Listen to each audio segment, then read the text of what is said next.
we make things. We use our hands, minds, and machines to build, to fix, to improve. We're known as do-it-yourselfers, home improvement fans, fix-it fanatics, inventors.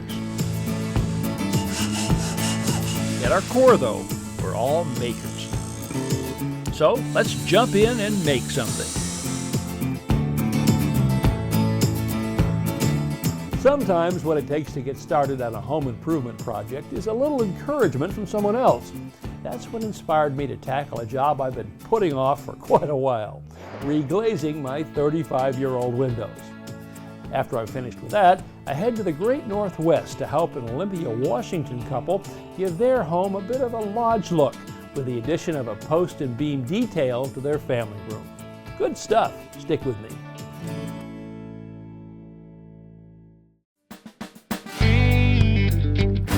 I got an email from Dennis. He says, I can't seem to find out how to reglaze window glass.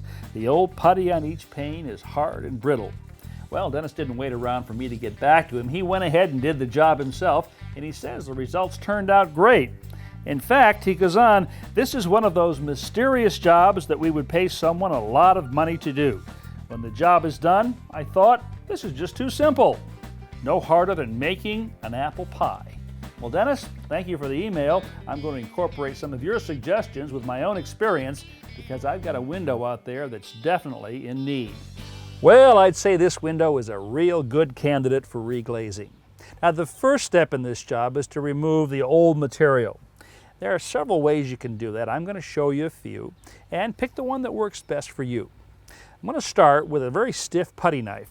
Now, the idea here is to go in on the bottom of the glazing where it contacts the wood and kind of break it loose like that.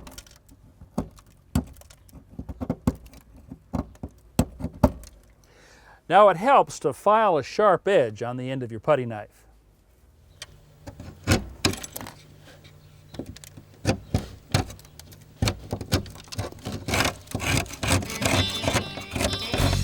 Now sometimes heat from a heat gun in combination with a putty knife can work really well because the heat actually can soften this glazing even though it might be really hard from age.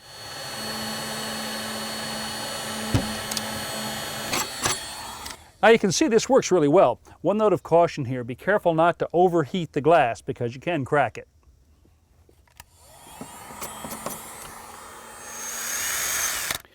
Now, this is called the putty chaser. It's made by Prozzi, and its sole purpose in life is to take old glazing compound out of windows. It has sort of a flat blade here, like a blunt screwdriver, and it spins and knocks out the old material. Let me show you right here.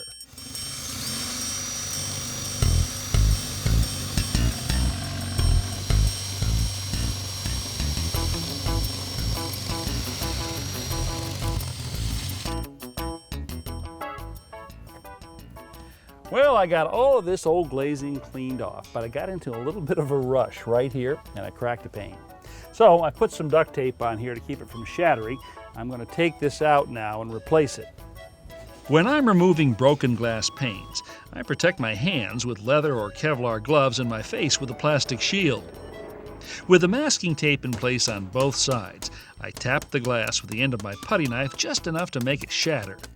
Most of the broken pane can lift out in one piece.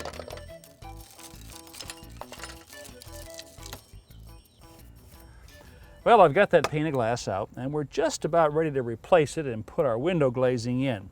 But you can see we have a lot of exposed wood right here and I'm going to paint that with an oil-based primer for two reasons.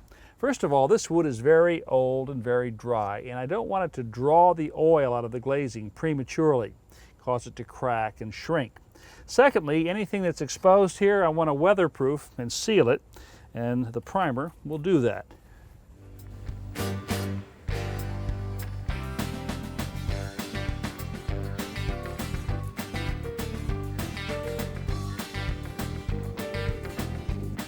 Now, since this is oil-based paint, I'm going to let it dry overnight, then I'll come back tomorrow, put that glass in, and finish up the glazing.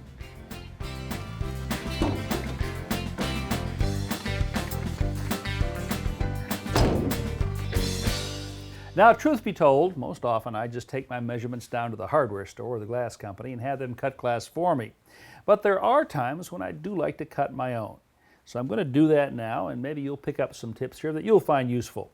First thing, of course, is we've got to clean the surface of the glass. And this may sound a little bit silly, but glass that is not clean just simply won't cut very well. It won't score properly.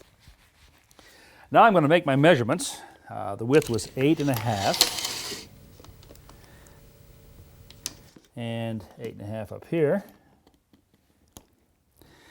Now, a metal straight edge like this can slip a little bit on glass, so I like to put a piece of tape on the back. This is just masking tape.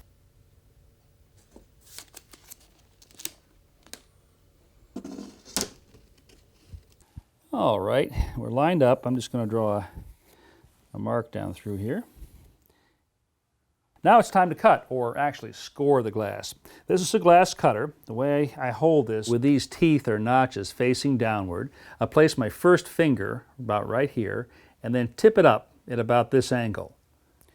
Now I like to dip the cutter in some oil, acts as a lubricant, get a good grip on my straight edge here, and I'm going to make just one scoring cut. Now, you want to break the glass fairly soon after you score it. And the way I like to do it, just to make sure I get a straight cut, is to put a piece of dowel under the score and then press down on two sides. I repeat the process to cut the glass to length. First scoring, then placing a dowel underneath, and finally breaking. Well, there it is. Now, sure, I could go out and have somebody else cut this for me, but I have to admit there's a certain amount of satisfaction in doing it myself. Now, before I can set this in the frame, I've got to put what I can call, I guess, a bedding coat of glazing putty in here, and that will actually act as a cushion for the glass. Glazing putty is the material that seals glass panes into their frames. I find it easier to use if I first knead it, then form it into a rope shape.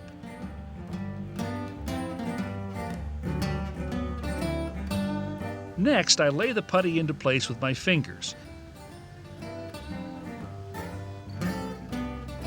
And finally, use a flexible putty knife to press it firmly onto the lip of the window frame.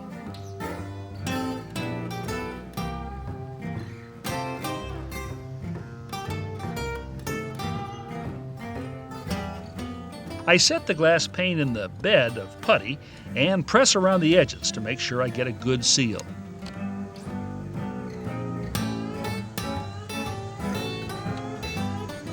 This is called a glazier's point, a small metal clip that will hold the glass in place, especially while the putty is drying. I embed these into the wooden frame using a putty knife. With the glass in place, I can now apply more glazing putty to the outside. This will form a weather-tight seal to keep out water and drafts. Dipping my putty knife in paint thinner allows it to glide more smoothly over the surface, leaving it level and neat. The excess putty on the glass lifts off easily.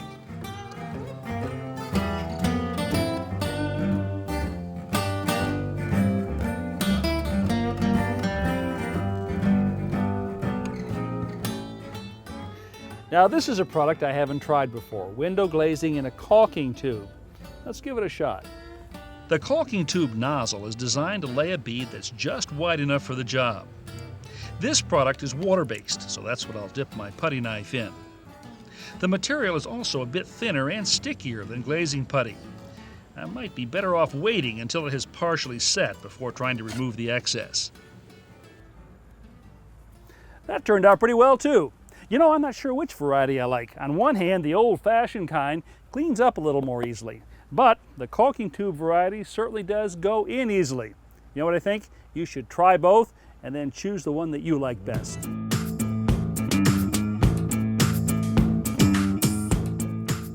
No matter how carefully I try to pour paint out of a can, I'm almost always left with drips on the outside and paint filling the rim. But it really doesn't have to be this way. I've found 3 replacement lids with built-in spouts that eliminate the mess. This lid snaps into the groove on the can rim. It has a removable inner cover and an open pouring spout. It pours freely and allows unwanted paint to flow back into the can. The spout does, though, require just a bit of wiping. A nice plus is this built-in brush holder, 2 small magnets that grip the steel ferrule. Lid number 2 fits on the outside of the can. The molded-in spout has a screw-off cap and an air vent. The vent makes for smooth, even pouring, and the spout needs almost no cleanup. This metal lid replaces the one that comes with the can. It has a built-in collapsible spout that pops out with a tug on the cap ring. Because this lid has no air vent, pouring tends to be a little less even, producing a sort of gulping action. In the end, though, it makes a fairly neat finish. When I'm finished, I screw the cap back onto the nozzle and then push the whole spout back down into the lid. The good thing about this, I can stack one can on top of another. Well, if like me, you're tired of dealing with this kind of mess and you want to keep your leftover paint in good condition, then you might want to try out one of these pouring lids.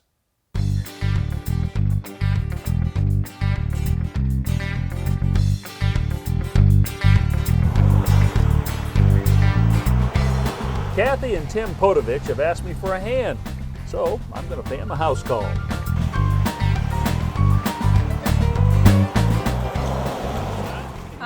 Hi, Kathy. How are you? Good. Hi, Ron. I'm Tim. All right. This is Cooper. Cooper. My pleasure, sir. And you are? Cole. Hey, Cole.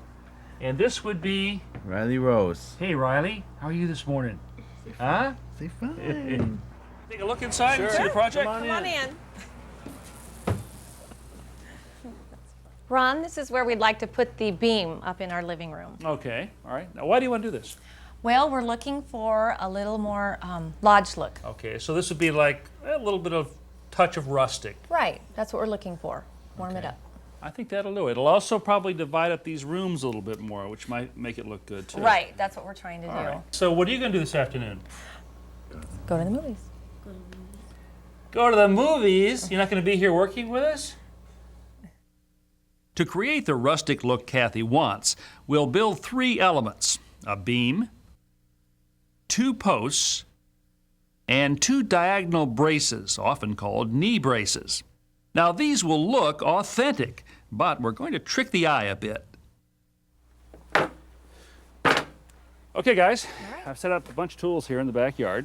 We're going to make these beams and posts today using something called box construction. Several pieces of wood put together to look like solid wood, but it's really hollow on the inside. So you cool with this? Yeah. You got the idea? I think it'd be great. I think it'll look good. So let's start by doing some cutting here. Our first step is to fashion the individual pieces for the beam, posts, and braces. We'll start by cutting standard 1x4s and 1x6s into strips of varying widths. Next, we'll make angled cuts or bevels along the edges. To do this, we set the blade on the table saw at a 45-degree angle.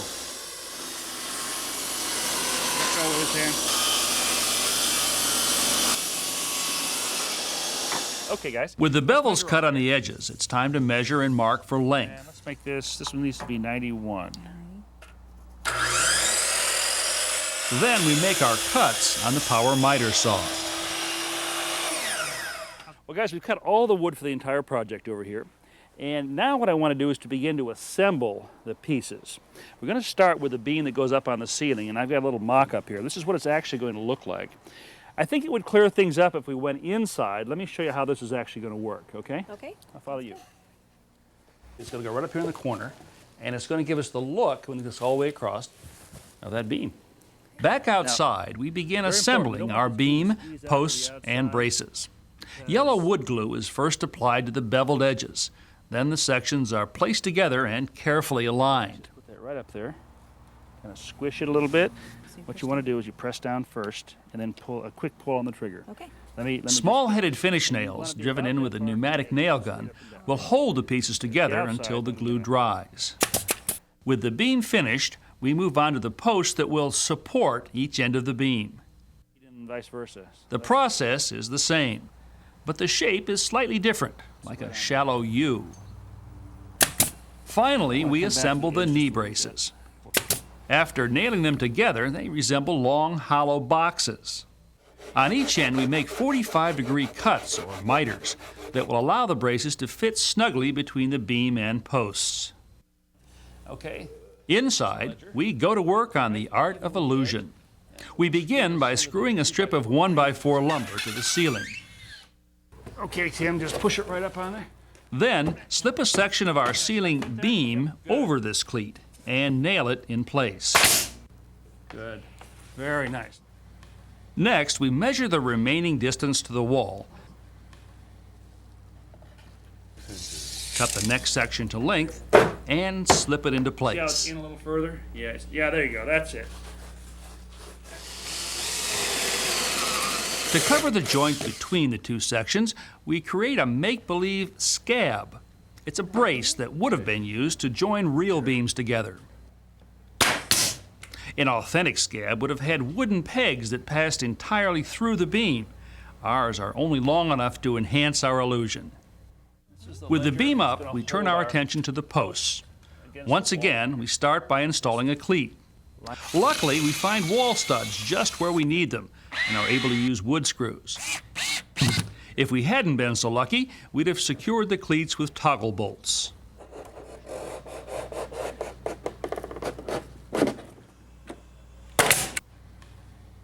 Finally, we add the diagonal knee braces, and our illusion is complete. If you didn't know differently, you'd swear these make-believe timbers were the real thing. Now, what could be better? Your own lodge right here at home, huh? We love it. It's exactly what we're looking for. Turned out great. Well, here's to more successful home improvement projects, Great. guys. Thank you, Ron. Thank you. Now, when it comes to getting really great results in home improvement projects, I honestly believe it's important to use the best tools you can afford. And that's true for paintbrushes. It used to be that brushes fell into one of two categories: natural bristle for oil-based paints and nylon for latex or water-based paints. Nowadays, though, the nylon polyester blend can cover everything. A good quality brush should have plenty of densely packed bristles that are straight, evenly trimmed at the end, and securely fastened into the ferrule to eliminate shedding. The standard or square end brush is used for applying paint to a flat surface. The angled or sash or trim brush, on the other hand, is used for cutting in. It can be used in this direction or in this direction. Now, a brush will work better and last longer if it's thoroughly cleaned after every use. Start by rinsing the bristles under running water, and then bend them back like this. This will dislodge any paint that may be trapped up here next to the ferrule. Apply a couple of drops of dishwashing detergent here and here, and then work the bristles in this direction. They'll kind of scrub against each other. Finally, do a thorough rinse, and if there's any paint remaining in the bristles, remove it with a brush comb. Now, if you've got a small job to do and you don't want to bother cleaning your brushes, you might consider these disposable versions. All you do is paint and pitch. To view today's projects again, visit ronhazelton.com, where you'll find hundreds of how-to videos available 24/7. Free home improvement videos online 24 hours a day, 7 days a week.